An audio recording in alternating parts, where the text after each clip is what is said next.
not a man alone. If the woman is also diligent in her business, she will stand before king and not before mean men.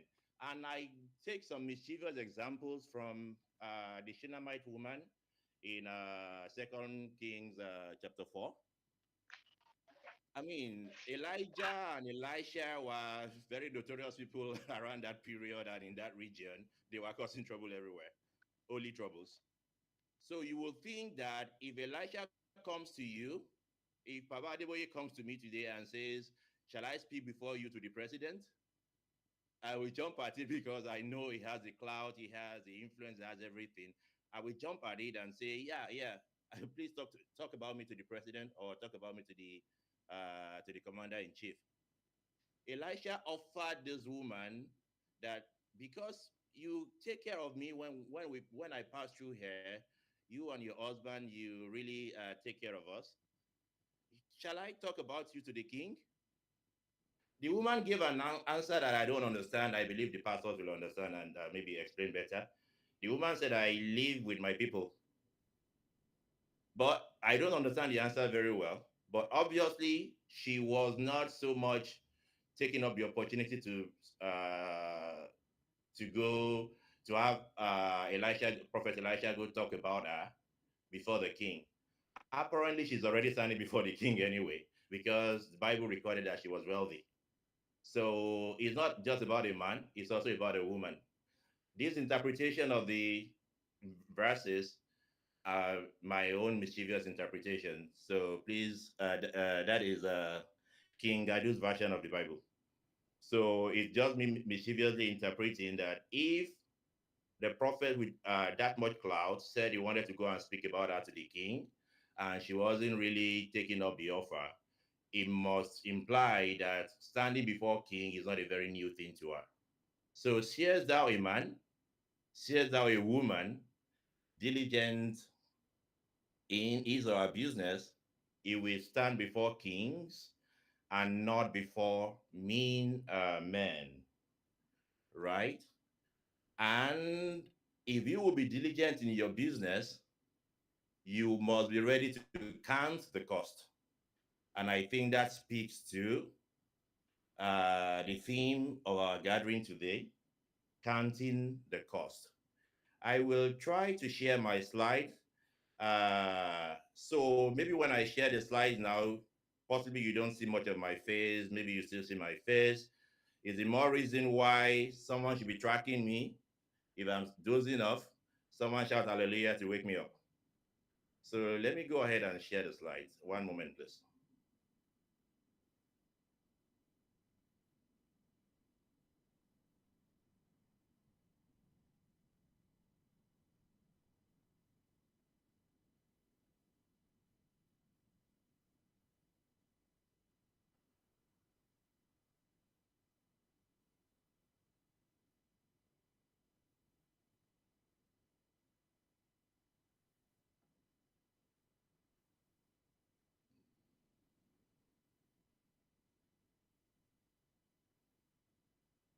Sorry, just a moment.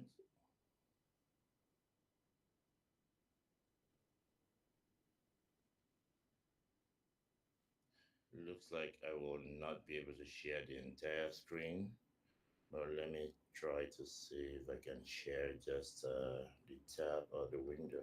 Maybe that works.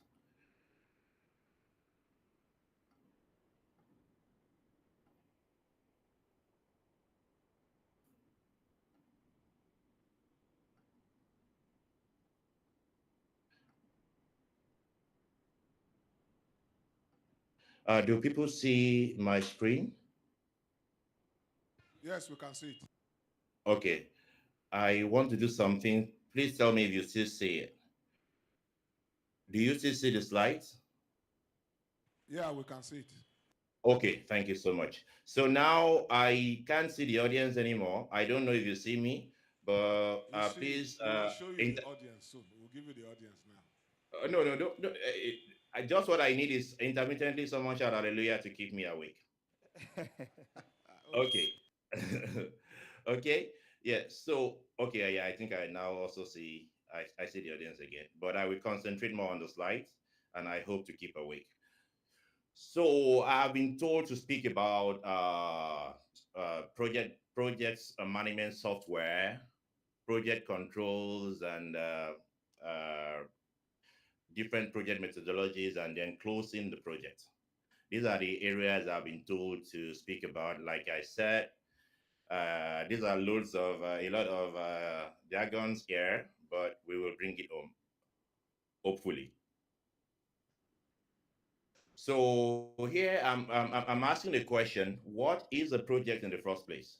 And this is what I think you might have had before. Like I was saying, I only included this in order to build as a building block for my case. So here I put that a project is a temporary endeavor with a defined beginning and end, undertaking to create a unique product, a service, a capability, or a result. So you are embarking on a project because you want to create something. You want to create something new. And that could be a service. You want to create service. You want to create a particular service to some people. You want to create a product. You want to even create maybe a capability to do something that was not there before, the capability that was not there before. But you now embark on a project in order to achieve that result. And the result could be tangible product that you hold. It could be a capability that is not really tangible, but still very effectual. So you want to create a result, and the work required to create the result, you know when the work is going to start, you know you're planning when the work is going to complete. That is what you would refer to as a project. Number two, there I put that project can be constrained, like I just mentioned. Project can be constrained by time. How much time do you have to do that work, to give you that capability, or to give you that product, or to provide that service? How much time do you need? What is the scope? What is the definition of what you want to achieve? I've mentioned a range of things, but you want to define what is it you want to achieve. What are the resources available to you, and what are the risks involved? Well, how much money will it cost you? These are some of the constraints that you need to balance when you are working on the project. And the success of your project is measured by evaluating the outcomes against these objectives that you plan at the beginning of the project. That this is the objectives I want to have at the end of the project. I want to have this particular product, and this is the definition and the quality of the product. Or I want to have this capability. I want to add this capability, and this is the shape and form of the capability. So, how do you measure if you're successful? You measure against these objectives and the goals that you set for the project. And like again, like I said, the objectives could include did you finish the project under budget? That is cost. On schedule, that means you finish on time. Is the quality what you plan to create in the first place? The stakeholders involved in the project, are they satisfied? Do they have any satisfaction? And I highlighted there, and value added. Is did your project add any value? Most time when we define project, we just look at, with the scope, yeah, we delivered good quality on the scope, we delivered on time, and we delivered under budget.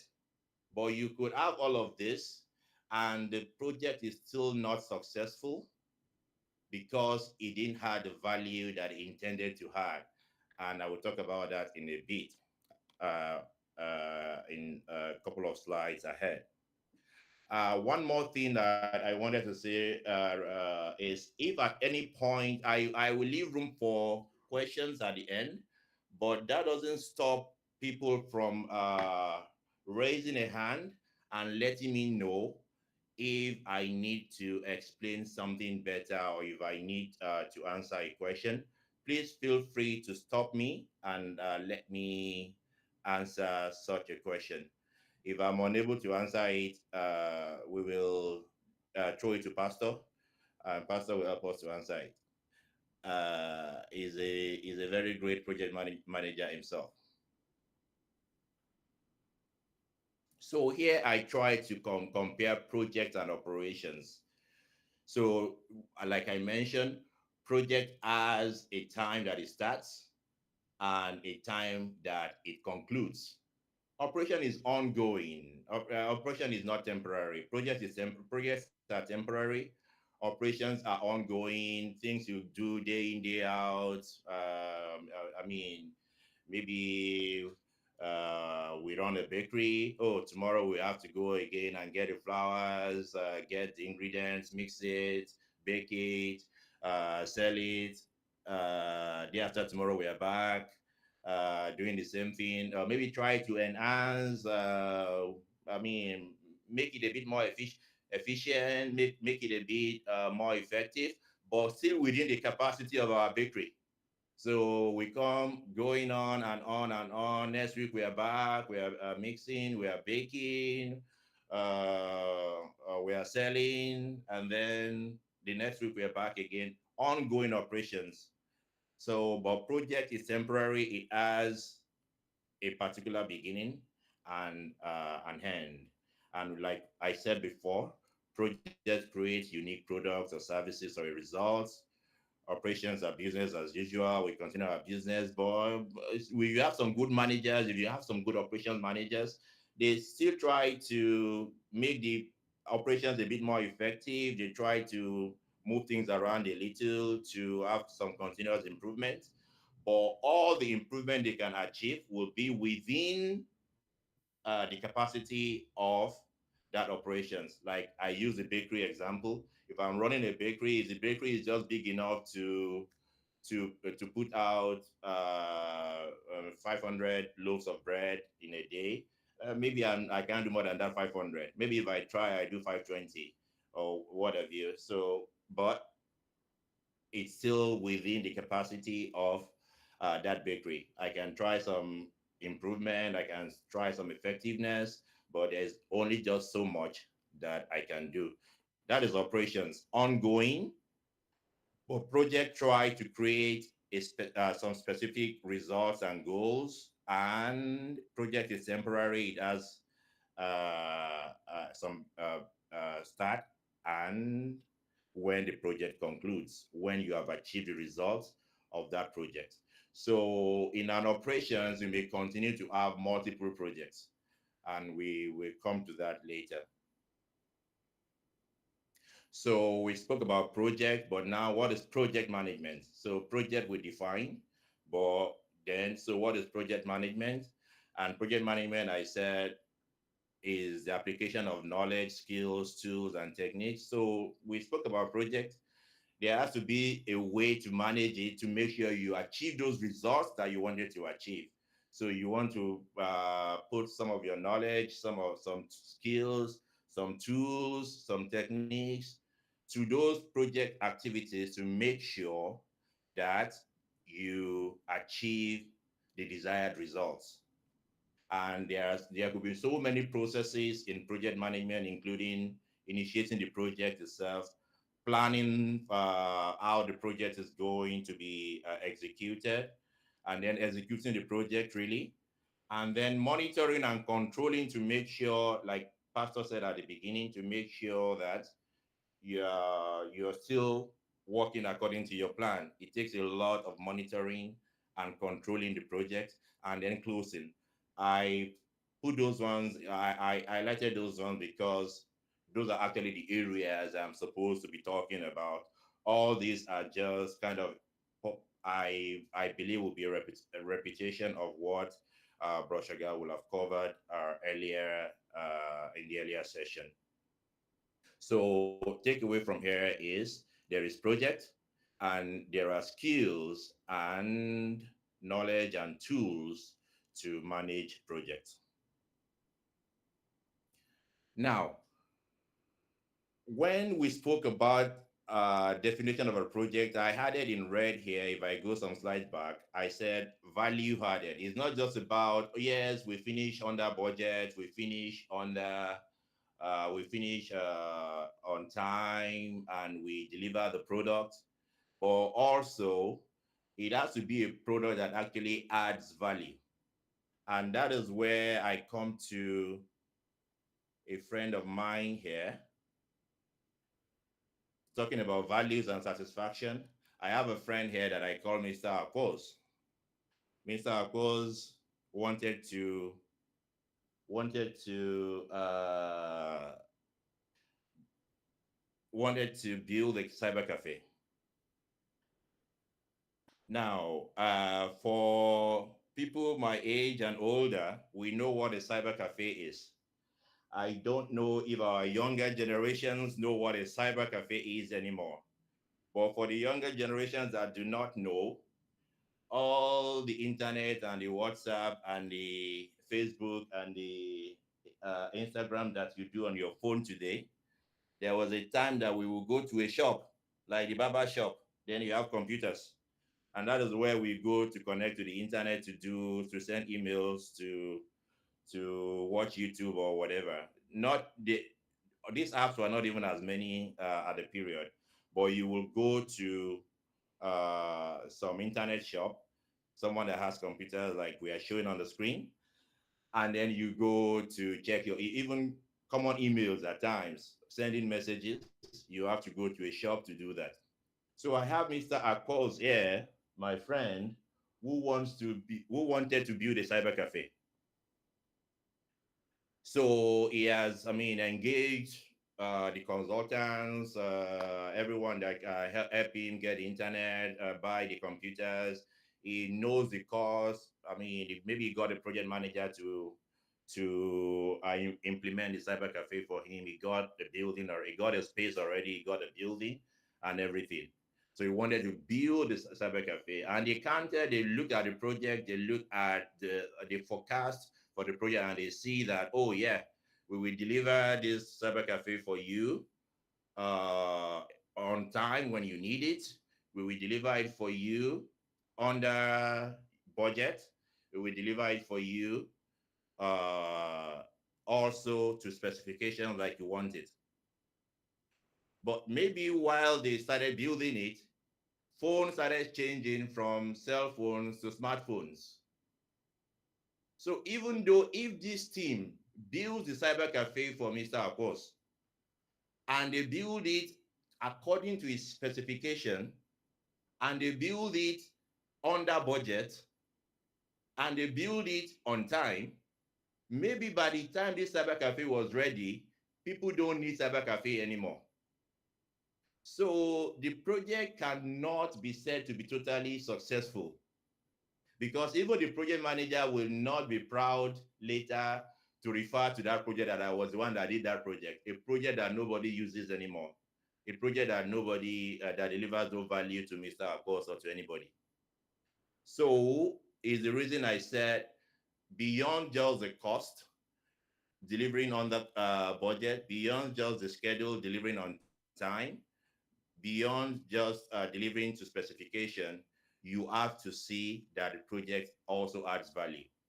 And this is also relevant to our individual lives. When we embark on a project, we need to study very well. We need to take stock. We need to think about the environment in which we're executing the project. Will this project be able to add value? What value? We should be asking ourselves the question every time we embark on the project. What value will this project add to me? What value will this project add to the stakeholders? It may not be just about me alone. There may be a stakeholder, it may be to the family. We may want to do something in the family. What, like Mr. Akos here. In fact, what I forgot to say is that Mr. Akos wanted to do this cyber cafe with his wife, actually. So you look at your stakeholders in the project. What value will it bring to us? At times, your stakeholders could be just one or two people. At times, it could be 1,000 people or more. So you identify your stakeholders and see what value will it bring to us. The question is relevant for large projects costing billions of dollars.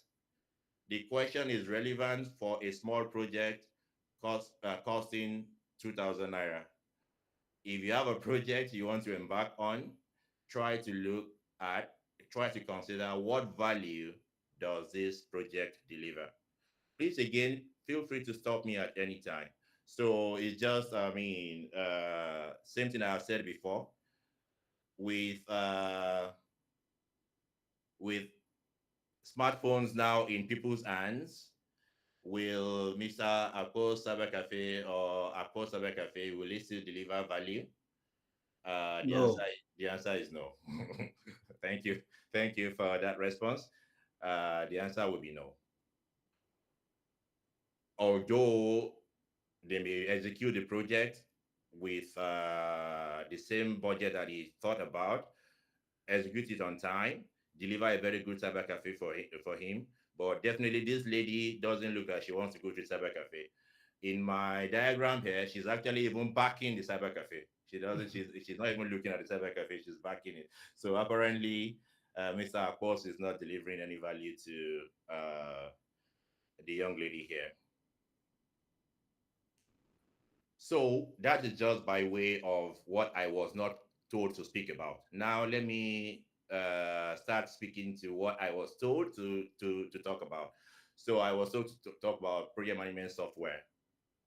And here I said, what does project management software help you to do?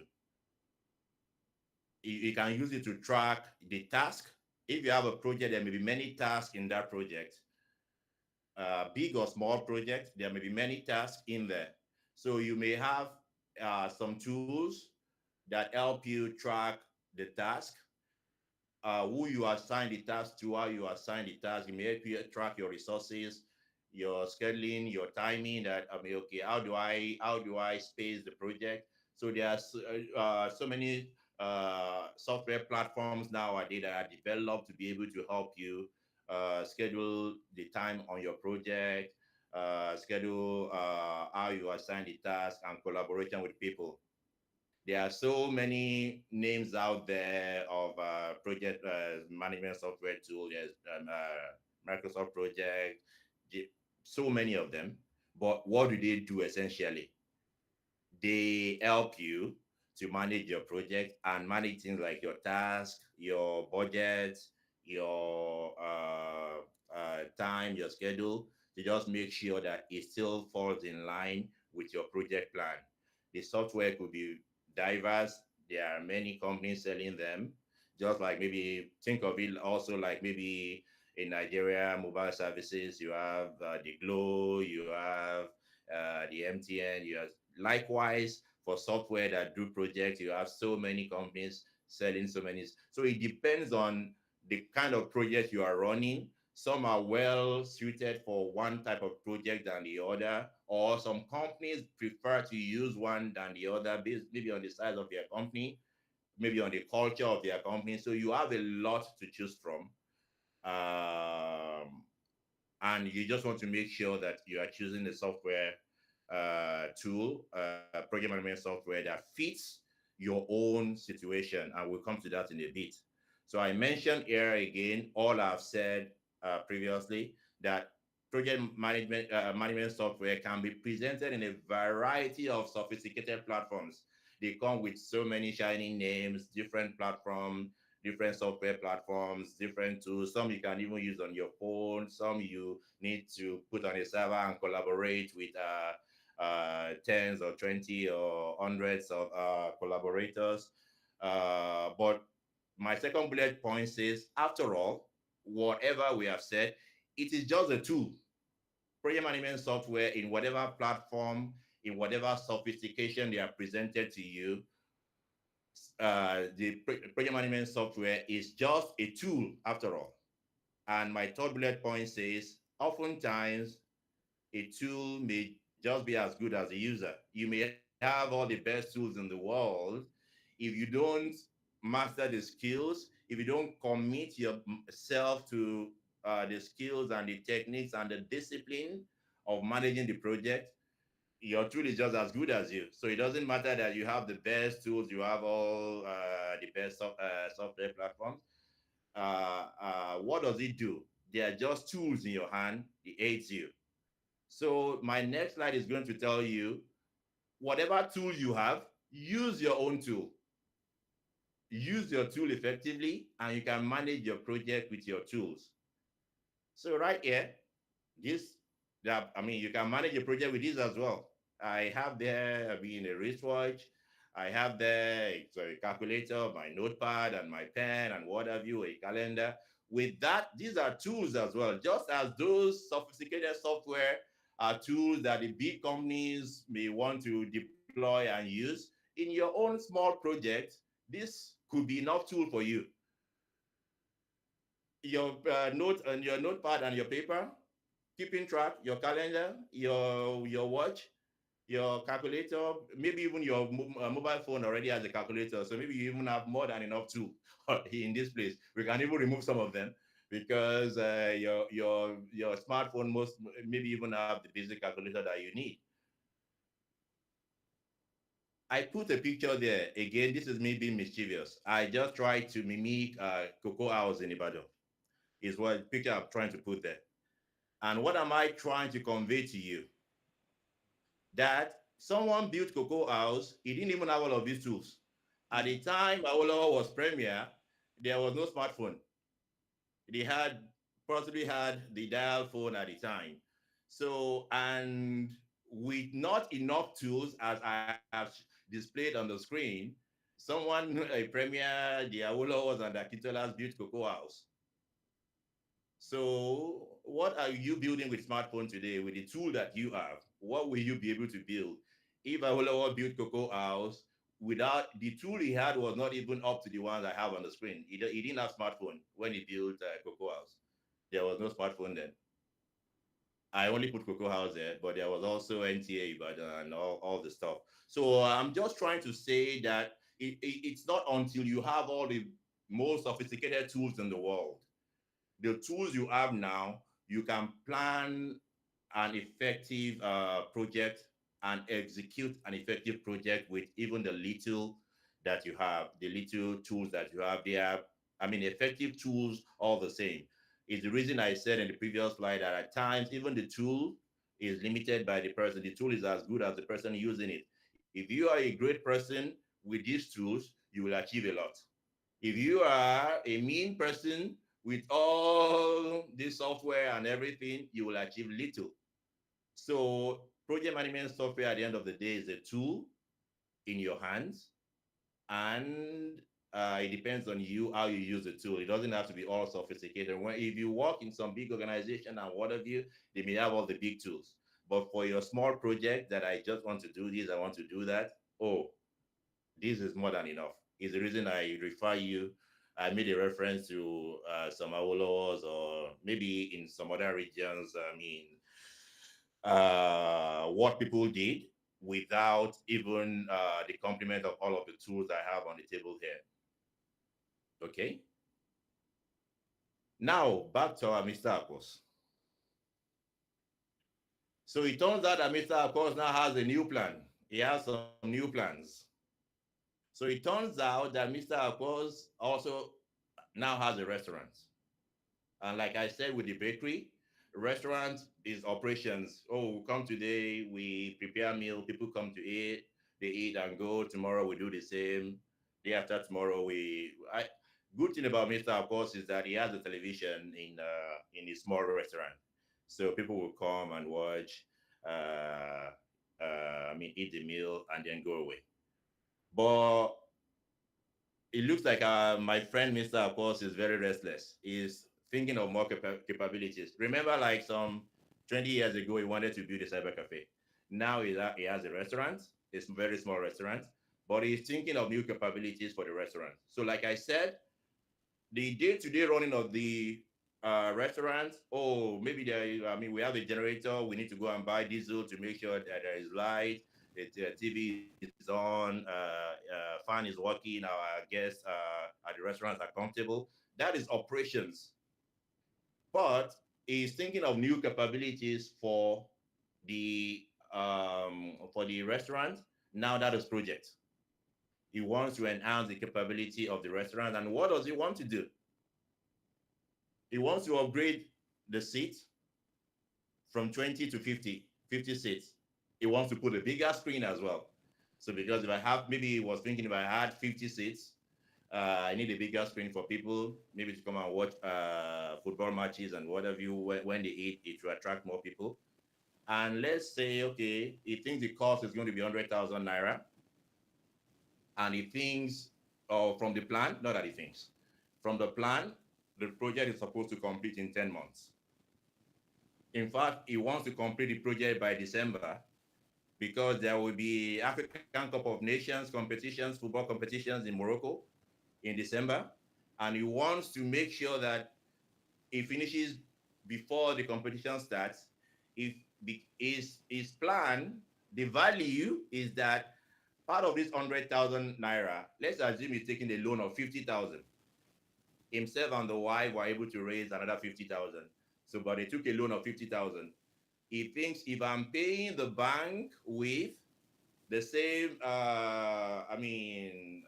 from the same income we get from the restaurants, or maybe even the income I expect to get from the restaurants, it may take a long time to pay my 50,000. But if I use the opportunity of the African Cup of Nations period when they are playing football, I know that that will attract many people. So maybe I can make much sales during that period, and I can pay a good chunk of the loan from the bank back, and then the rest that I will have to pay will not be too much of a problem for me, and I will be able to finish up in good time.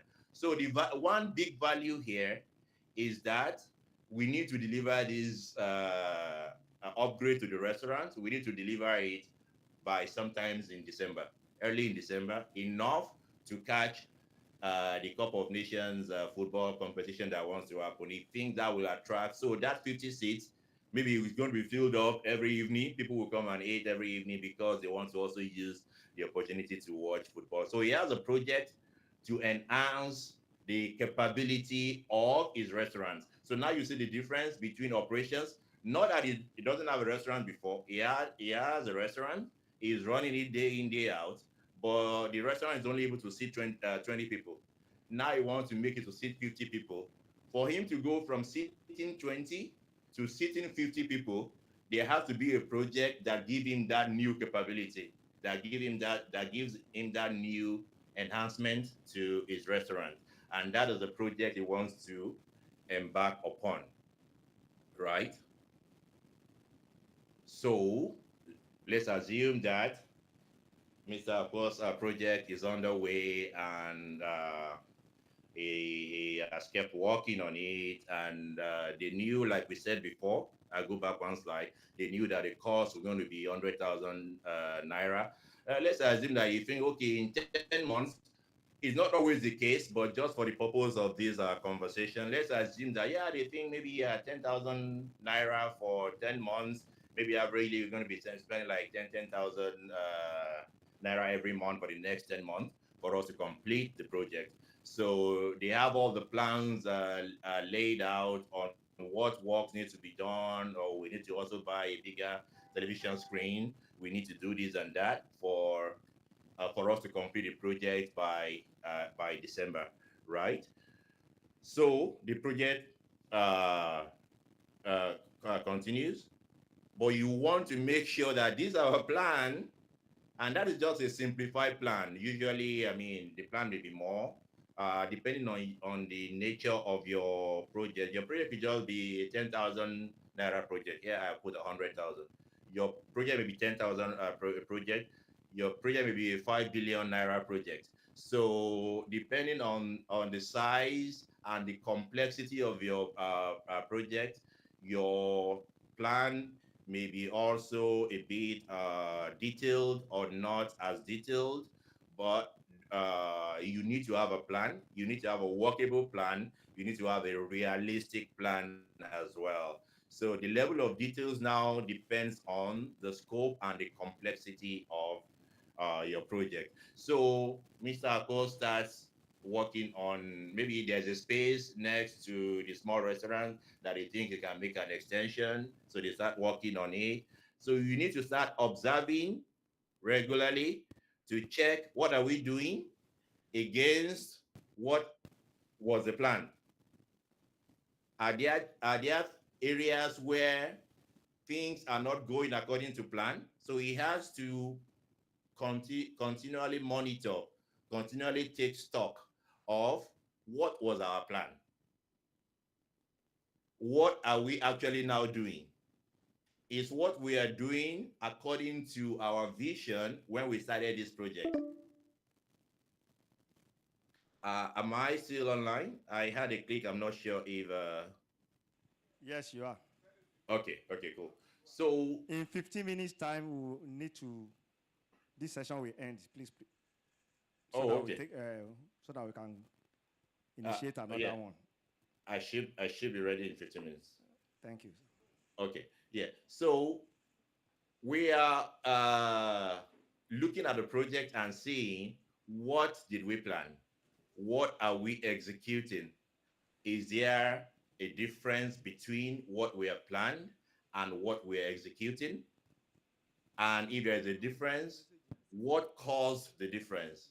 And how can we begin to correct it? Is it that Mr. Akos is supposed to have, I think I have a slide and I will show that in a bit. But before that, what I've just explained now is part of the jargons I said I will mention. But if anyone wants to do a deep dive, maybe some other time we can go in there. But this slide is what I've just explained. That you look at the work you have done, for instance, and I will explain it more, and look at what are we supposed to have completed by this time. What is the value of work we are supposed to have completed by this time? And what is the value of work we have actually completed? You can use that to check your variance. And the two variance means departure from the original plan. The two that is usually common, that are usually common, are the last two bullet points there. Your schedule variance. Schedule is time. Are we still keeping to time, or are we lagging behind on the time? And the last bullet point say cost variance. Are we still within budget, or the way we are going, are we going to run out of money? If these are 100,000 naira, are we going to run out of it before we can deliver on this project? So all the jargons that I've said at the top just leads you to those last two bullet points: schedule variance and cost variance. And schedule variance is, are we still on track regarding time? Cost variance is, are we still on track regarding our budget or our money? If we continue at this rate, are we going to run out of budget, run out of money before we finish this project? And if that is the case, you look at what is causing it that was not in the plan. Did we think there will be 3 bricklayers and now they brought 5?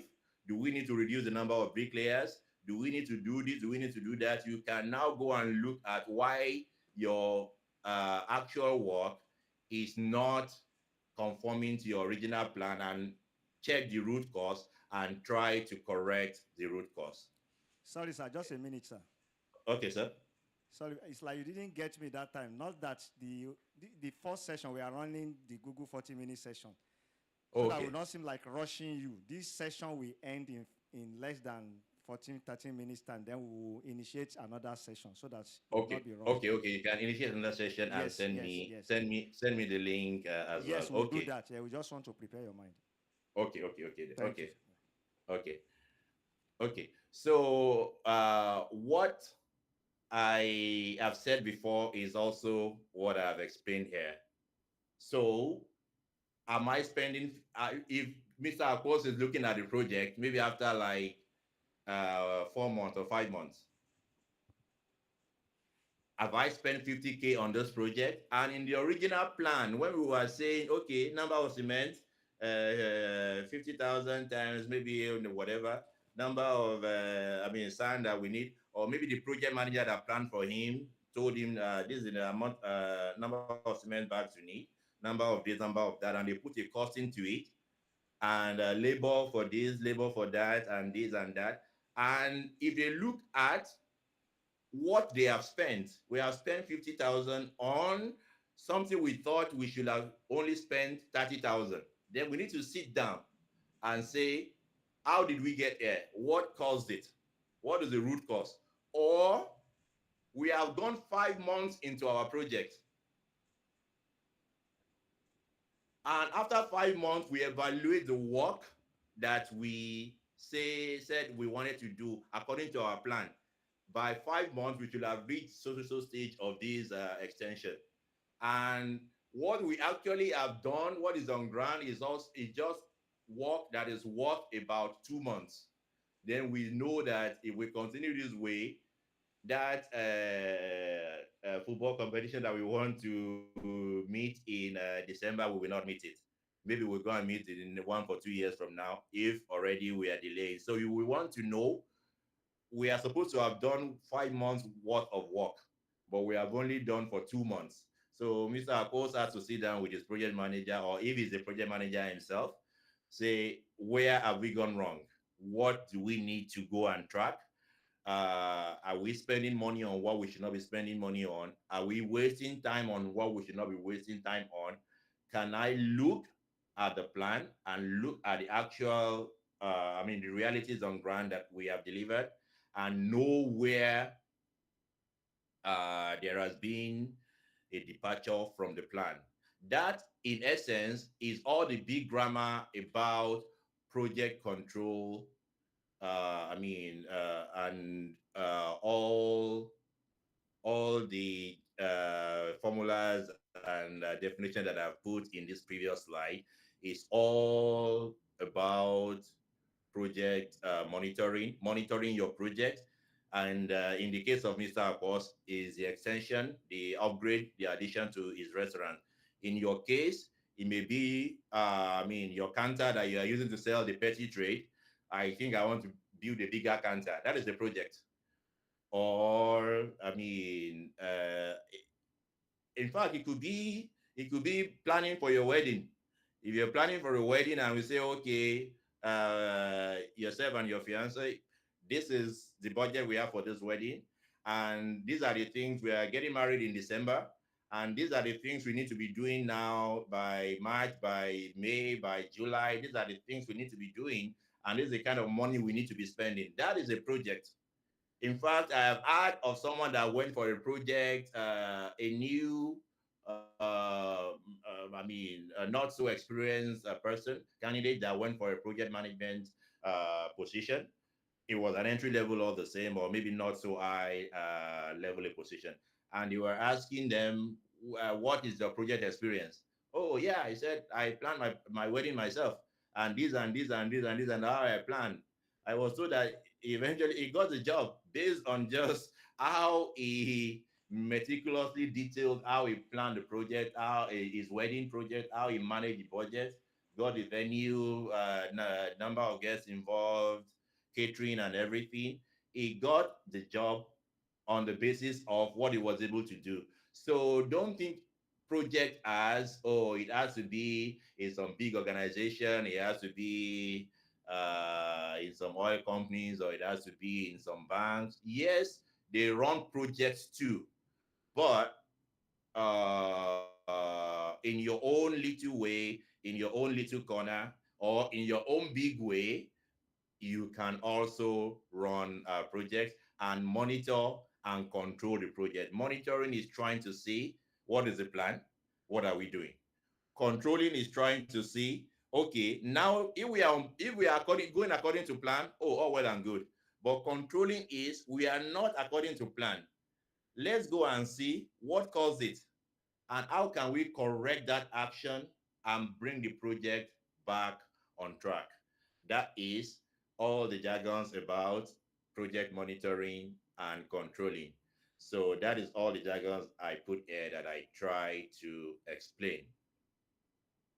And is what I explained with the case of our friend Mr. Akos, that if I'm supposed to have spent 30K and I'll spend 50,000, then there's a problem somewhere that I need to go and investigate, figure it out, and find a way to correct it going forward. Otherwise, I will spend all the money and I will not complete the project. It will not add value to me, and I will have spent all the money. Or maybe I will now go looking for more money somewhere, and that in itself is a problem. Or after 5 months, we evaluate the work that we have done, and it is just 2 months worth of work according to our plan, then there's also a problem in that by December we will not have finished this, and we have one big target for December. This work is going to go beyond December before we can finish it. So what is causing the delay? How can we correct it? That is all project monitoring and control are the basics. And now it gets more detailed as complex as your project gets. Uh, how many more minutes do we have before we go and break? Before we change? How many minutes? 5 minutes, sir. Okay, sir. Okay, sir. Okay, so maybe we can take one or two more slides, and I'm almost at the end anyway. So, it is not though every time that you find an issue and you think, okay, let us go and control the issue and bring the project back on track. At times, the issue may actually be that there were some things that were not seen at the time you were planning that are showing up now, or things that were the case when you were planning, and now that those circumstances have changed. So your plan may not be very accurate and appropriate anymore because some other circumstances have changed. Let's assume that you were building something before maybe May 29, 2023, and you had a cost and everything set out, your plan, very nice plan, every good thing. Then the president came on inauguration on May 29 and said subsidy was gone. And a few days or weeks later, everything started jumping up. Your plan may not have envisaged. In some cases, if you knew or if you have been following the trend good enough, maybe you will know that that will happen. But most of the people that I've listened to said no one envisaged that the impact of the subsidy removal was going to be that big. People expected some impact, but not as big as it turned out to be. So maybe even the best of planners may not have been able to plan for that. So in that case, new realities have set in. Oh, the fuel you used to buy maybe 89, whatever, 89 naira per liter before, or 140 naira per liter before, they now tell you it's 800 naira, 900 naira, or even at times close to 1,000 naira. New realities. You may need to go and revisit your project plan and say, what changes do we need to make? But you make changes in a very organized manner. Let me pause here. Maybe it's even an opportunity to take questions. And then when we change to the other link, we will continue. But I will pause and take questions. Thank you if so there much. are any so far. Thank you so much. Let's appreciate our brother. I don't think the time will permit that, but let's just give us some time to initiate another session. But let's know how many people have questions for now. Just the number. You have any questions so far? 1, 2, 2. Online, how many? Count.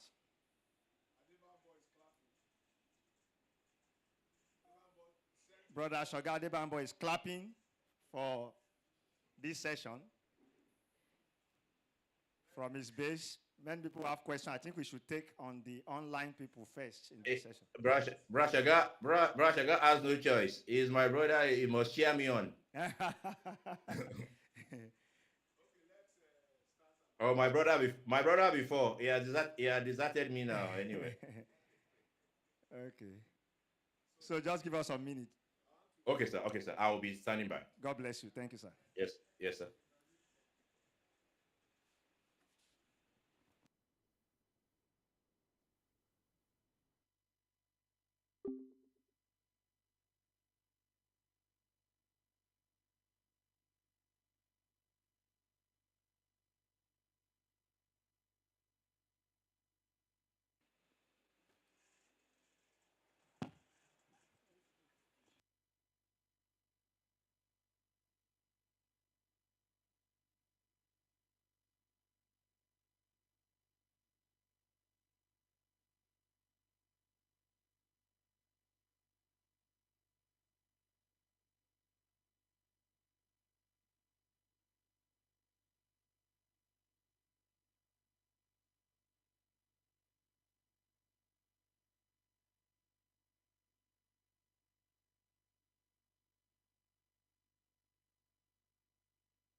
Welcome back, sir.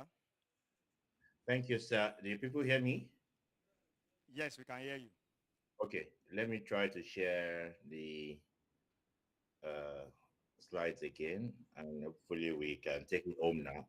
Uh, should we take the questions before going ahead, or we leave the questions at the very end? That discretion is yours, sir. Okay, let's have the questions now. Maybe there may even be something I will address in the other slide. So let's go ahead and have the questions. Okay, please, let's give the people online the first slot. Deacon Apata, you can come with your question. All right, good afternoon. Yes. Well done, everybody. I really appreciate you, sir, for the lecture. My name is Apata Rufus. I'm joining the seminar from Port Harcourt, Nigeria. Okay, my question from the first topic we took this morning and the second, they have been very, very instructive, professionally taken, like the one you pay for when you go for seminars. Thank you so much. My question is, yes, these are good, wonderful professional in organizations and every other places, aspect of life. My question now is, now we are in church, we are children of God. Where do we put the God factor in planning, monitoring, execution, and relevance? We have seen some big men of God, great men of God, talk on how they executed big projects, their church building, the ministry, how they thought about it, how they went to mountains and prayed about it, and boom, the thing come to reality. And then we will be looking at it that, what am I doing?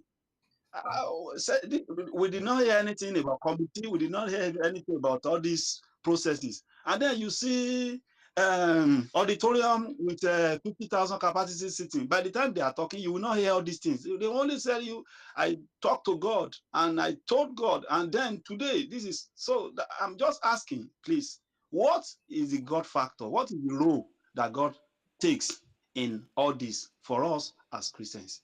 Thank you very much. Thank you, sir. Thank you so much. Every slide that I presented today has God in all of the slides. But more seriously, many of the people that tell you, to start with, again, I learned this from this same family, that God says He will bless the work of your hands. So that means there has to be a work in your hand in the first place. So there is always the God factor. But I don't want to box God and say this is what God does and this is what God doesn't do. Is in a class of his own. We can't box him. But experientially, God hardly blesses a vacuum. From I think the last time he did that was creation. Let there be light from nowhere, and there was light and what have you. But since creation, God blesses something. So there has to be work in your hand that God factor comes into to bless. I will give an example of some of the people that you hear building this auditorium and that auditorium. You hear half of the story because that is what is pertinent. That is what is relevant for what they are speaking. They are speaking to you about faith. So they will tell you, I believe God for this. And and then it came to pass because that sermon is about faith. But take living faith, for example, the president of the organization is himself an architect.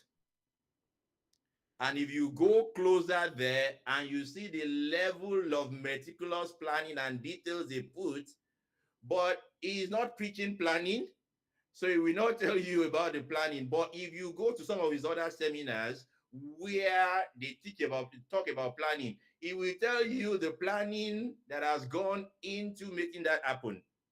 And this was also a man, there was a time he said he was driving in B2, Volkswagen B2, that he could see the road from even driving. So there have been times they had started small as well. They didn't just start building the 50,000 capacity day one. There were days he couldn't even build one 10 capacity. He couldn't even maintain a good car. So what you hear now is a mix of faith and work, like Apostle Paul said. Go closer there, and you see loads of intellectuals working and supporting, planning and doing all of this. Go close there, you find loads of financial analysts saying how to, even that provision that God has brought, how to apply it properly. You see a lot of that if you move closer. That is my own perspective to it. There may be other perspective, and I'm also open to learning and to people contributing. Thank you very much, sir. Deacon, are you Yes, I'm satisfied. okay? Yeah, Let me let me. but there is that part of you putting in the work. God will surely bless the work if it is according to His will. Thank you very much, sir. I want to corroborate what you said, sir. I'm privileged to have read from some of these people that the person that asked question was referring to. You are very correct to say, because to preach faith, they don't need to tell you the aspect of project management. But many of them are actually great project managers themselves. But apart from that, they got expertise around them. One thing about them, especially like the bishop you mentioned, and most of them that I've come in contact with through their books and their messages, they are also great visionaries. They have the visions, and they surrounded themselves with the people that can help them to carry out the vision. I was privileged to watch something, a clips recently, of what we have not even seen anything concerning the Covenant University or the Faith, whatever in Otta. What they are actually doing now, the ARC, the project that they are doing now, one of the project managers there said something about it. I was talking about the high level of professionals and experts that are involved in it, as in professors in project management in different areas, whether in finance or in technical, different areas that, but these people themselves are the overall project manager, like the bishop, seeing to it, but there are technical experts that are handling all these things. So, but first of all, it's God. And since it's God's projects. So that's just the I, little I want to chip in. I want to chip in two more perspectives, Okay, sir. and then I'm still learning myself, so and I will still be open to more perspective. I just also want to, since Pastor Abiodun has corroborated me, let me corroborate him as well. One of the brightest minds in Africa that I've known in engineering, one of the brightest that I think I've come across, is late now, but he was my head of department when I was in school. When I was in the university, he was my head of department. He attended Winners Chapel. When they were going to start Covenant University, they actually drafted him from University of Ilorin. Some people may know him now. He's late Professor Ibiyemi, TS Ibiyemi. He was from Kogi State. But they knew he was a professor. He attended the church in Ilorin, but they had to carry him on sabbatical. Typically, he would go to Italy. Some of his travels used to be Italy or what have you. But when they were starting Covenant University, he was there to help them to go and start the electrical engineering department there, or whatever, maybe computer or what, because it's electrical, computer, and professor, so, and controls. So he had to go to Covenant University to start it. That's one. Two, God called Moses to lead the people to the promised land. At some point, God thought the people should build a tabernacle. God gave Moses all the details of how they will build that tabernacle. Details to the at times when I read that thing, I'm looking at why this level of details. The clothes that the priest would wear, how many efforts will be here on this side, on that side, this candlestick, how many will be on the left, how many will be on the right, those levels of details. And God was speaking one-on-one with Moses.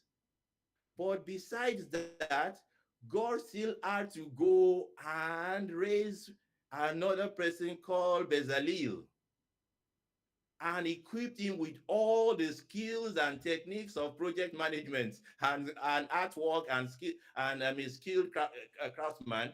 And Bezalel headed that project for Moses. It wasn't Moses himself. Moses had a vision. Moses got the details, but God needed to go and equip someone with the skills to go execute that project. And he was the one that led the project. So there is the place for faith, there is a place for improving on your skills, there's a place for enhancing your capabilities, enhancing your techniques to be able to deliver on projects or on any endeavor that you are engaged in. Okay. Thank you, Any sir. other question? Can we take one more? Anybody online? Anyone online? You have one? Okay, let's take one here. Good afternoon, sir. My name is Deborah. Thank you, Ekoja. Wait, which Deborah? Ekoja. Okay, okay. You know we have corals.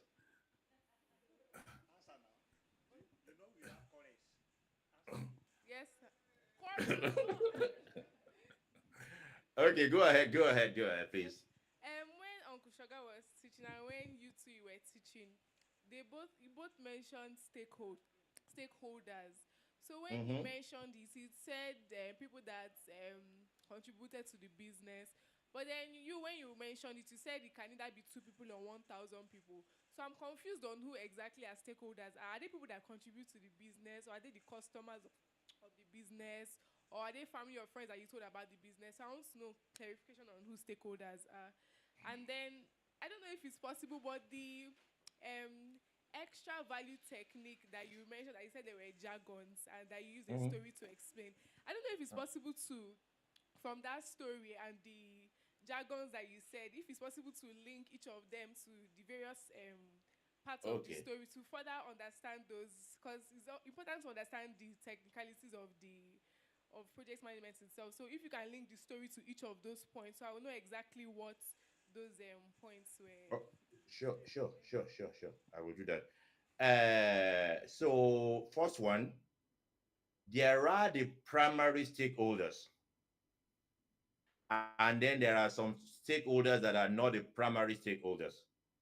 So Bosch Sugar was absolutely right, or anyone that tells you absolutely right, that if you have a concern, maybe you are delivering the project for some customers, the customer that is paid, and you that is delivering the project, you are the primary stakeholders. And you are largely responsible for whether or not the project will succeed. So you are the primary stakeholders. But stakeholders could also be used in a broader sense, in a bigger sense. And I'll give you an example. There is, I used to live in Ireland, in Dublin, in Ireland, and there is this stadium in Ireland, very big stadium close to my office at the time. But at the top of the stadium, a side of it was slanted. You would think it's designed or so. It was just the top was slanted and the other side of the stadium was not slanted the same way. So one day I was just admiring that it was a nice design, and someone told me that no, it was not the original design. That it was the people that were living on the other side of the stadium. They complained that they didn't want the project to go ahead because that stadium, if they built it the original way they planned, that it will be blocking their view of the sun. So they were protesting that the project should not continue because it will block them. They had to go and revise the plan and change the top of the stadium to slants so that they can see the sun that they wanted to see. The problem here is that I live in that island for I think 3 years or so. I'm not sure I saw the sun one day for all the period I lived there. Is all, but they said some people protested that they wanted to see the sun. But ordinarily, if you look at those people, they were originally not stakeholders in the project. They were not the one paying for the project. They are not the federal government that's building or whoever was building. They are not the contractors. They are not anything. So you will not consider them as stakeholders, but they constituted themselves into stakeholders because they could block the success of your project. So if you have a project, you may have the primary stakeholders. Mr. Akos and his wife could be the primary stakeholders, and maybe the project manager or they give the contract to help them extend their restaurant. They could be the primary stakeholders. But maybe one day, Mr. Akos brought some workers to the place and they were hammering and making some noise. The neighbor may say, hey, you are disturbing our sleep, or you are making noise. And maybe they go to report them to the authorities that these people are disturbing us. So at times you want to think of these people also as your stakeholders. If you think they may stand in the way of you completing your project, if they can block the progress of your project, then you consider them as stakeholders. They may not be primary stakeholders in the sense of the first definition, but they may become stakeholders at the same time. That is why at times your stakeholders may now multiply up to 1,000 or more, but the primary stakeholders may just be 10, 15, 20, 30 people. And the way you communicate to your primary stakeholders may not be the same way you communicate to the general stakeholders. I hope that clears it a little for you. For the slides, when I go back to the slide, I will make the correlations for you. Thank you, sir. I think we can go ahead now. Oh, okay. We may still take question at the end of each all. I will try to. Let me see. I'm timing myself here as well. Okay, so let's see. The slides remaining are not many, so hopefully we can create some time. Okay, there's one or two questions so that after this wrap up, we'll take the final questions. Okay. I will rush through the slides. Okay. I think the ones remaining are not many, and then we will take any more questions at your discretion, sir. Yeah. Okay.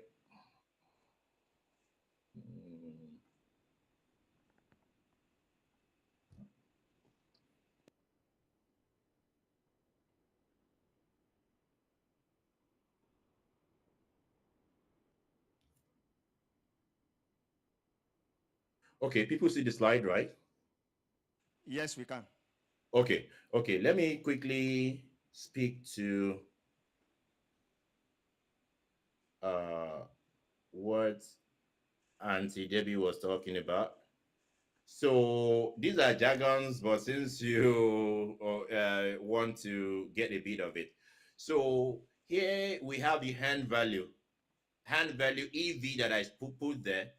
That is, if you go to Mr. Akos restaurant today, if you look at the work that has been the actual work that has been done according to the plan.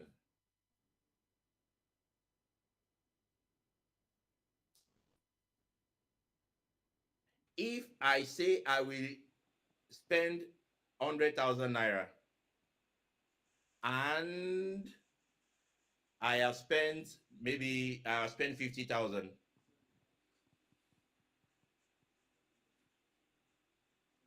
Ideally, you will think that, okay, I've had, according to, I will now go and look at the plan.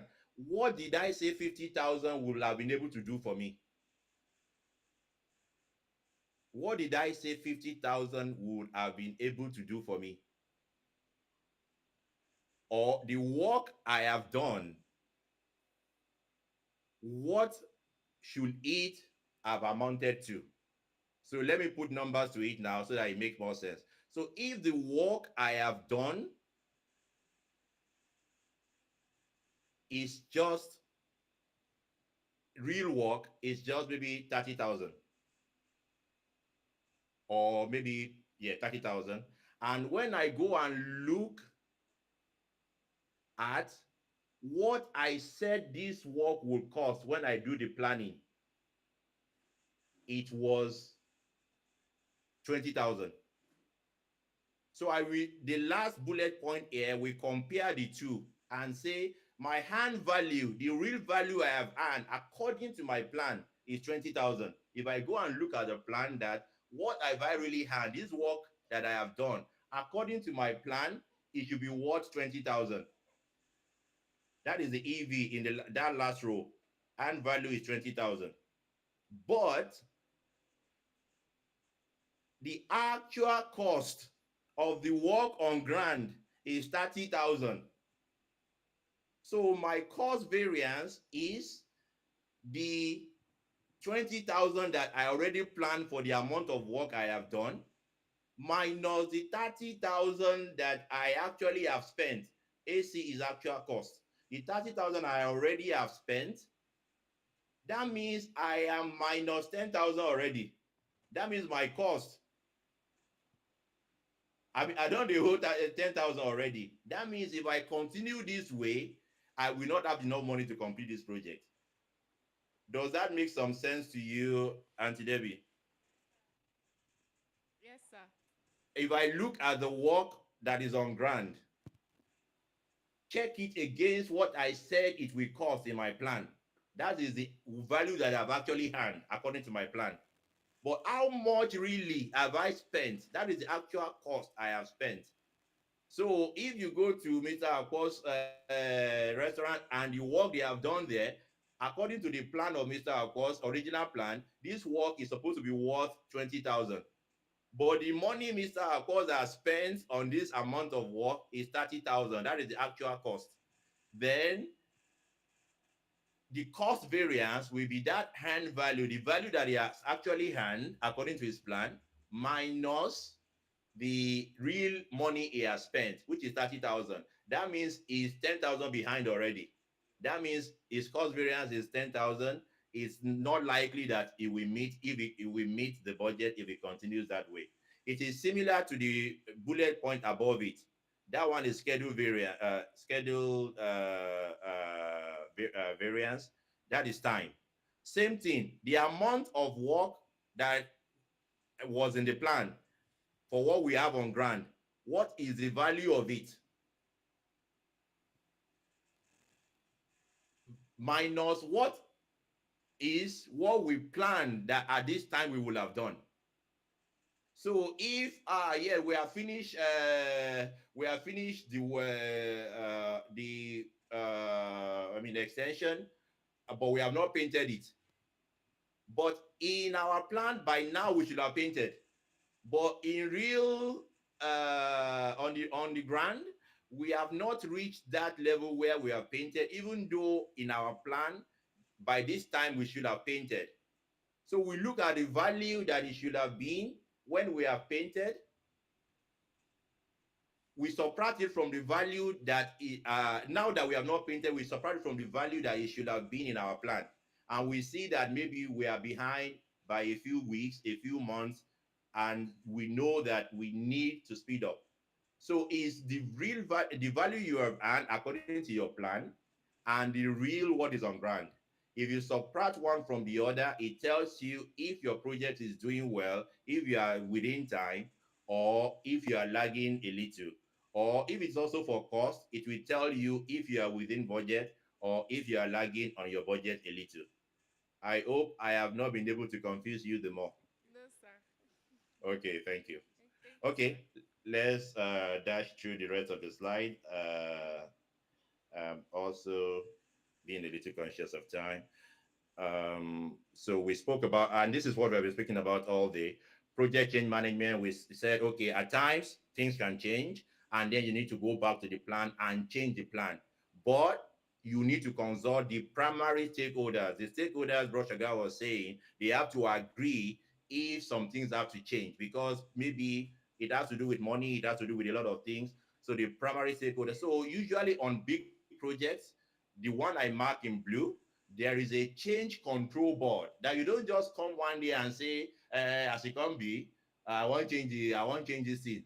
You can't just on your own go and change. There will be a board that sits down and look at all the analysis and say, okay, we need to change the plan this way because of the new realities. So that change control board will sit down and approve or disapprove of a change, and then you go and put that change back in your original plan and say, okay, now the plan has changed. This is the new plan that we are working with.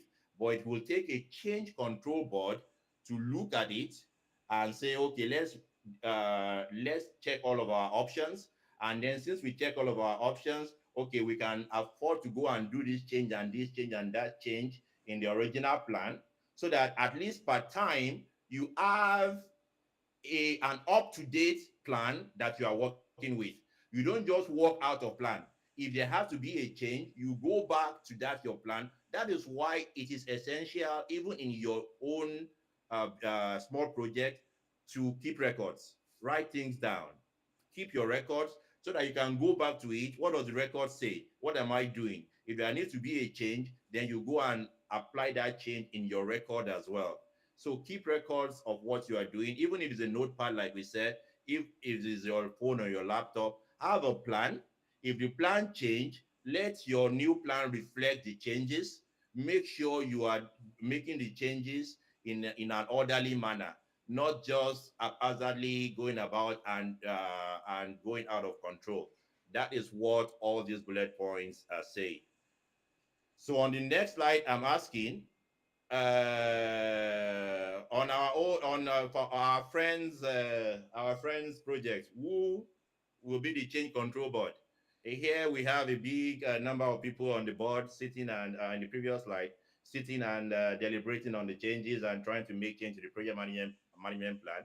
But in the case of our project on the restaurant or Mama Put, who will be our change control board? Don't worry, I will answer because I will have been asking you, but because of time, I will ask myself and answer myself.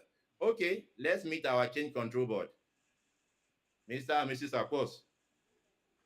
they they sit on the change control board and say, yes, this is our plan. We borrowed 100. We have borrowed 50,000. We have 50,000 on our own. Now that the project is like this, should we take out of our other savings? Should we cut this cost? Should I go and meet my aunt and collect some more money and what have you, so that we change the original plan? So project doesn't have to be in the boardroom every time.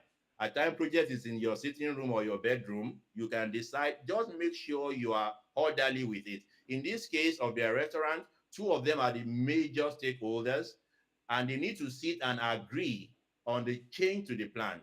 So our change control board in this case is just Mr. and Mrs. Akos. So finally, we see the face of our friend Mr. Akos.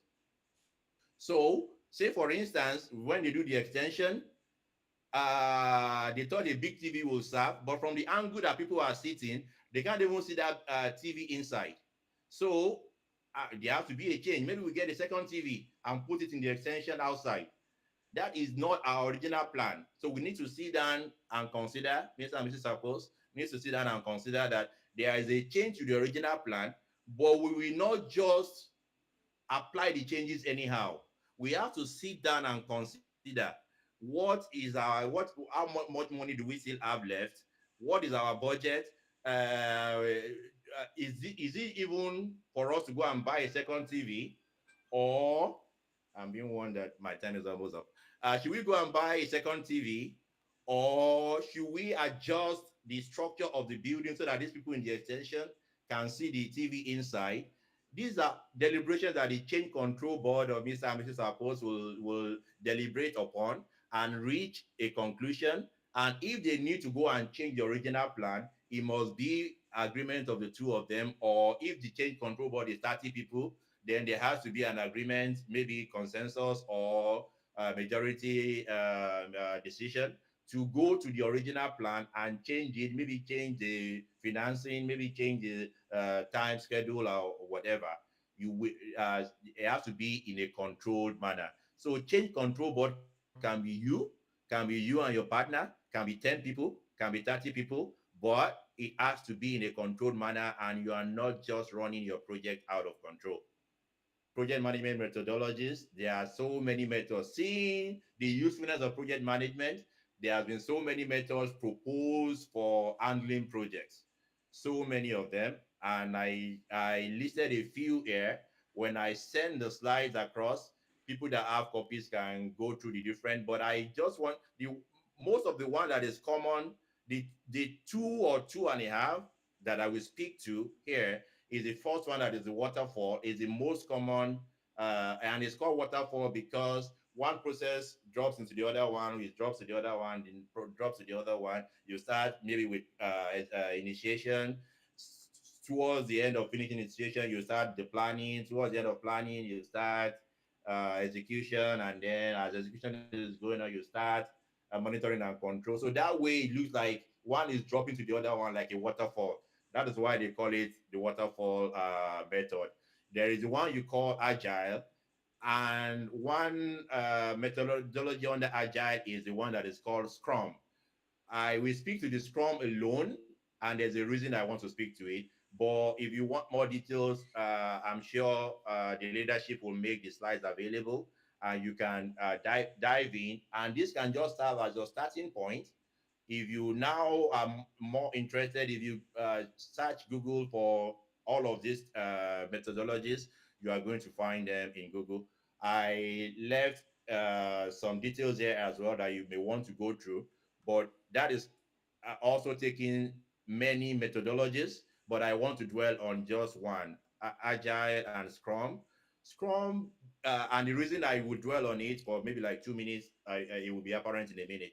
Scrum dwells on, Scrum kind of breaks the project down into small chunks of work. And then you create some time to do that work, check on it, take feedback.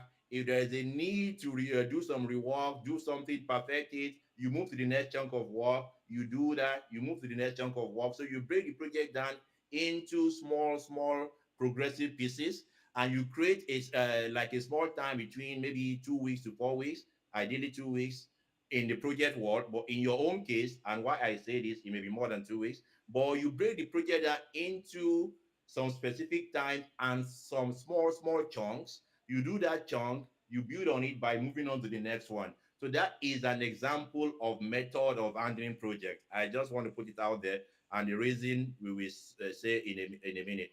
Project closure. Whether your project is successful or not successful, you have to close it. If it is not successful, you need to, even whether or not it's successful, you want to pick what are the lessons you learned from it. What are the things you can apply to future projects to make sure to increase your chances of succeeding. You need to have learned something from this, even if it was successful, even if it wasn't, you take lessons from it, you document your lessons and maybe save it somewhere that it can help you as a reference in the future. Then you transition, you move that project into normal operations. Like now, if Aqua's restaurant is successful, then instead of 20, it becomes 50 seater now. And then it becomes project as, business as usual again, running every day, 50 people, capacity for 50 people, giving them meals, tomorrow cook another one. So there is a transition from project to operations, just like the hack that we're talking about. Now there's a point you are building it. There will be a time they will finish building the cathedral and they will need to move from building it to maintaining it, operating it. Every Sunday, cleaners will have to come and clean the church before service, after service, clean the church, clean the toilets, and what have you. Those are operations. But now they are in the process of the project building it. So for every project that you close, whether it failed or not, you close it, you learn your lessons for the for future projects. Why did I stop and speak about Scrum a little? That you build into chunks. This is the reason I speak about it. That even you are a project. I am a project as well. Can we envision, like Pastor Abiodun said, someone had a vision. What God has given all of us capacity to do is to be able to have vision. If you want to, if you put your mind to it, can you envision where you think you want to be, what capabilities you want to have, maybe in your trade, maybe in your career, maybe in your school, maybe it's one degree you want to go and take, maybe one course you want to go and take. Can you envision where you think you want to be, what capabilities, maybe it's even in your finances, what do you think you will need to be earning 3 years from now? Can you see your life as a project as well? And can you then break it down like the Scrum, that if I must be doing this 3 years from now, then between now and the next 6 months, this is what I must be doing. Between December and June next year, this is what I must be doing. Between June and December of 2026, this is what I must be doing. See your life as well as a project, because most of us live our life as operations. We just wake up, sleep, eat, go to market, come back, sleep again tomorrow, do the same thing. Are you better than you were 6 months ago? Are there things you are not able to do 6 months ago that you can do now? Will there be things that you cannot do today that you will be able to do 2 years from now, 3 years from now? Your own may be restaurant like Mr. Akos. Your own may be a school that you want to go to. It may be your income that you want to increase. It may be a house you want to build. Can you envision it? And can you think, I need to be saving towards it, or I need to be doing this now? How can you break your project, your life project into chunks? Do that part. Leave the rest for God. God will take care of it. So we will leave room for questions, and I say thank you. Let's appreciate our wonderful facilitator once again. God bless you, God bless you, God bless you, sir. Very quickly, Amen. Thank you.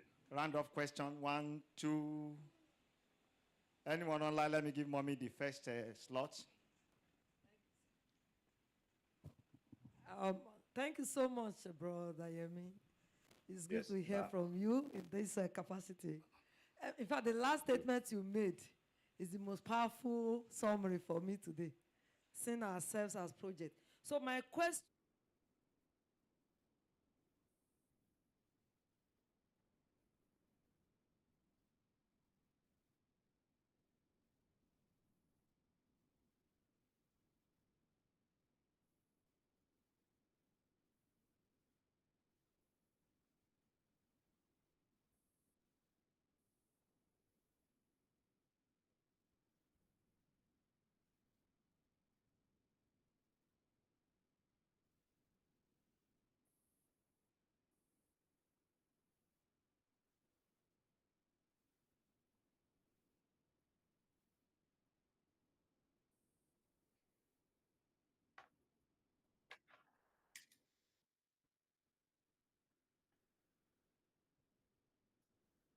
Mm, mm. Mm-hmm.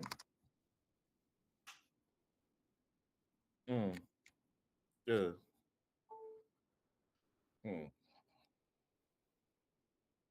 mm,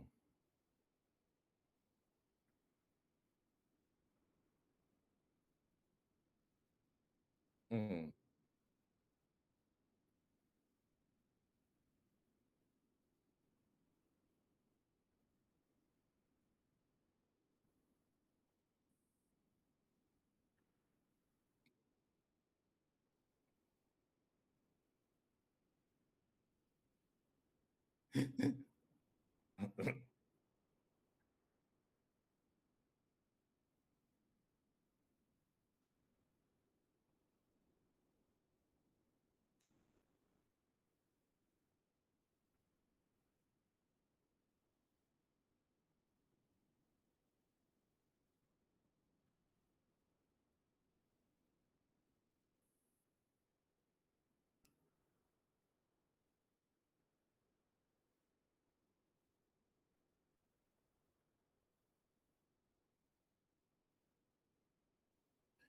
Thank you, Ma. In fact, there's a third one that we should marry.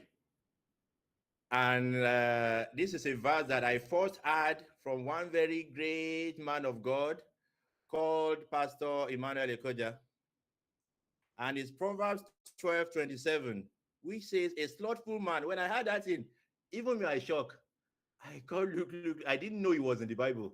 He said, even a slothful man roasted not that which he took in hunting. It was Pastor Ekoja's mother, I first heard it. That he go on to kill animal, to even go roast it, he will sit down. He will say that he won't to even go and roast the animal. How you take catch the animal yourself? Bible don't tell us. But I mean, so it is still due to not having the skills of project management. Maybe another verse that we can use to maybe explain it. This is my perspective. Is also that we should not kind of despise the days of little beginnings. Some people want to start something and they are counting the wrong cost. So count your cost doesn't mean, okay, so if I possibly want to build a skyscraper now, maybe I can't yet. But that doesn't stop me starting a bungalow. And from the day of my little beginning, I gain expertise. I gain, the capabilities to even do bigger things. At times, we don't set the priorities right because of lack of skills like this. At times, we don't set our plannings right. And we think it's until the day I have 1 million naira that I will start this project. But you don't know that your 3,000 today and 4,000 tomorrow may take you step closer to where you need to be if you plan well.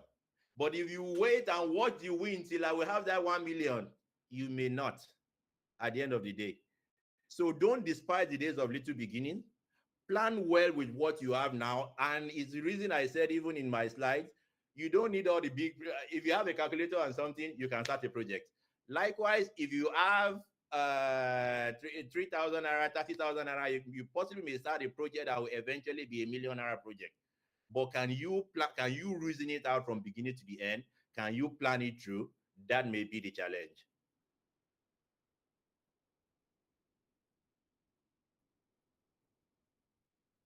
Brother Laddie, some of my old friends, some brothers that forsook me.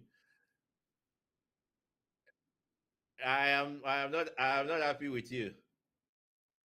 Yeah, you are forsaking me. Okay, sir.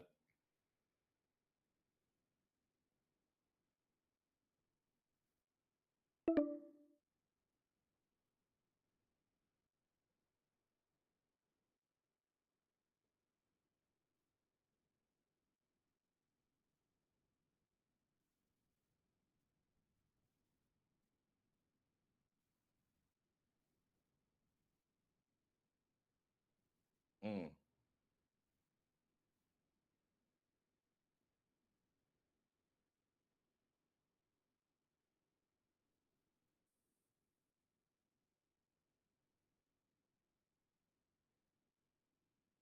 yes.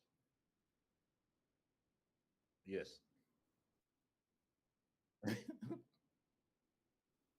Yeah.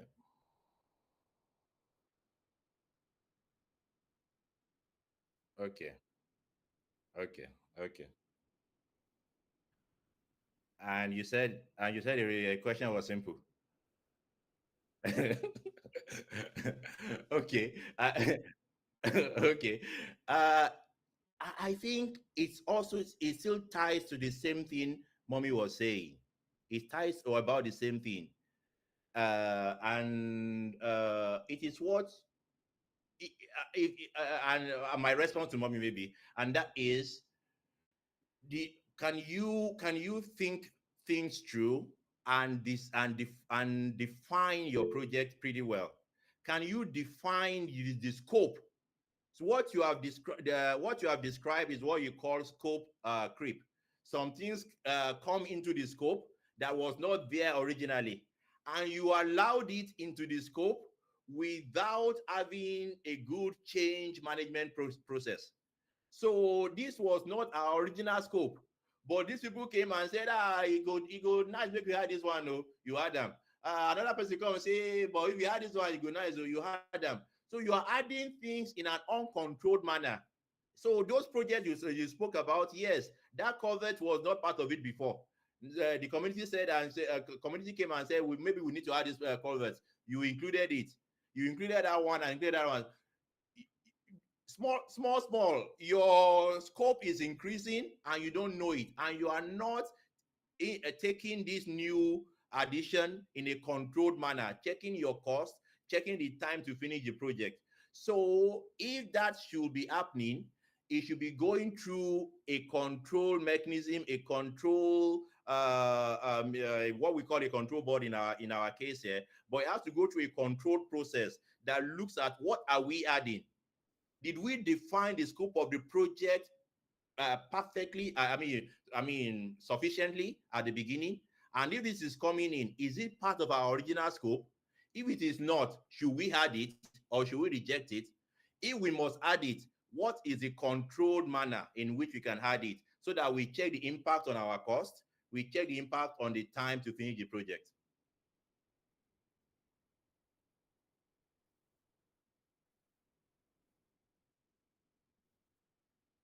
Okay.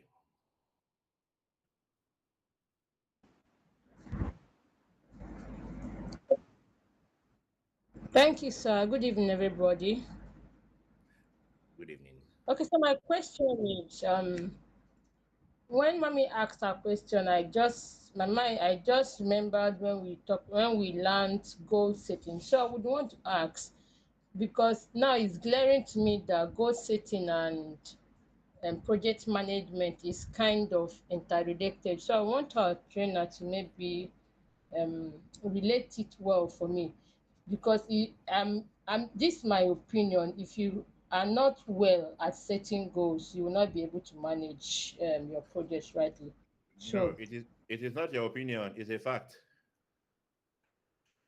If you are not good at, so setting goals is one of the components of project management, and that is the same thing brother Nadi was also saying. So at the beginning, you want to set what it has to be very clear in your mind, and that is why most of people that talk on this topic will tell you have a notebook at the minimum, or if you have any app on your phone, your phone should not be for Instagram alone.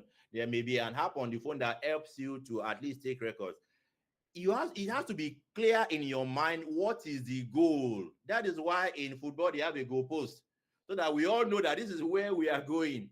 Not that I can just shoot anywhere and shout, "Hey, I've won the game." No, the goalpost is set.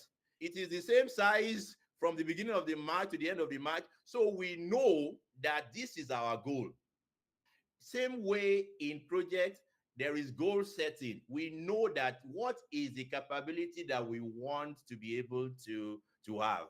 What is the product that we want to be able to produce? You will have to define that product to as detailed as you can. If I want to be frying puff puff, okay, I may even want to be saying, I mean, what will be the quantity of this, and that I'm adding? If I want to be, constructing a chair as a furniture man, I want to know that it is going to have cushion on this side, and not here. You have to be very detailed in what is the goal you are setting. If I want to go to school, or you have to be okay. What program am I going to take? How long will it take me? How much do I think I need to raise to get the program? These kind of details, goal setting, is part of planning for planning a project, and then you can walk towards it because it is clear. Your goals are clear. If the goals need to change, you go back to the plan and adjust the plan to reflect the changes to your goals.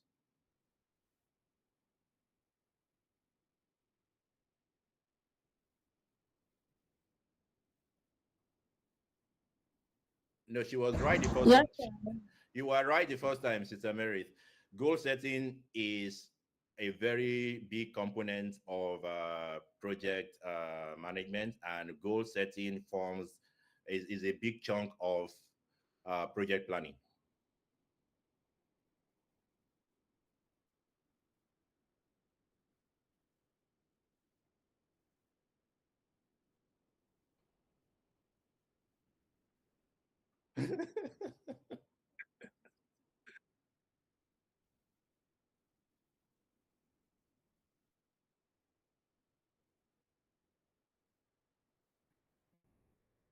My last word will be what mommy, two things really.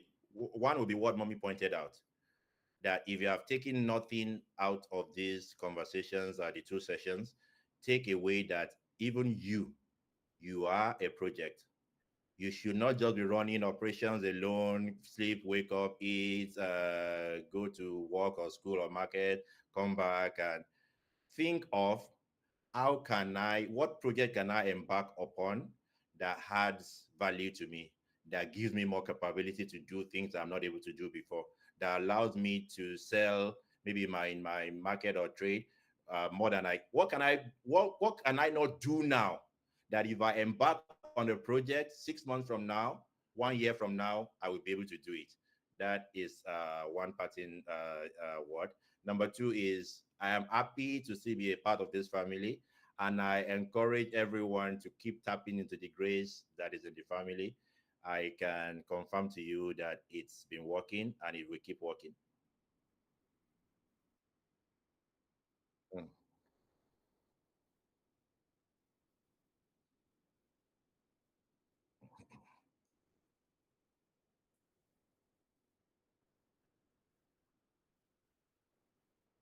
What can I not do now?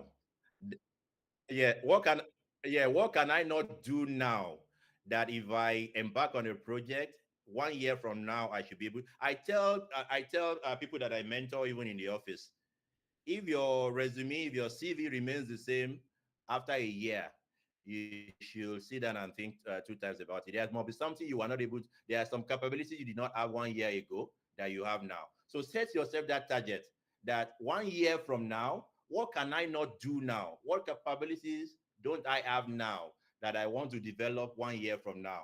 And then break it into chunks. What do I need to do in the next 3 months that will move me closer to my goal?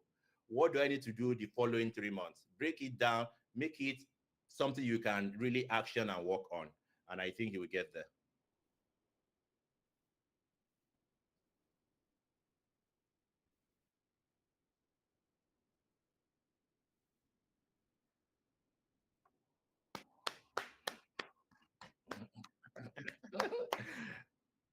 And that will be Auntie Debbie, I believe.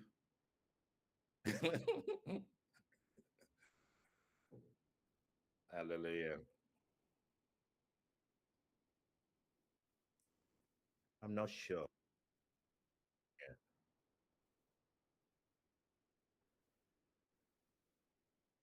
Thank you, sir.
Thank you, sir.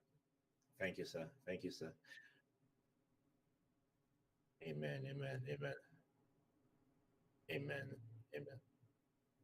Amen. Amen. Amen. Amen. Amen. Yeah.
It has gone.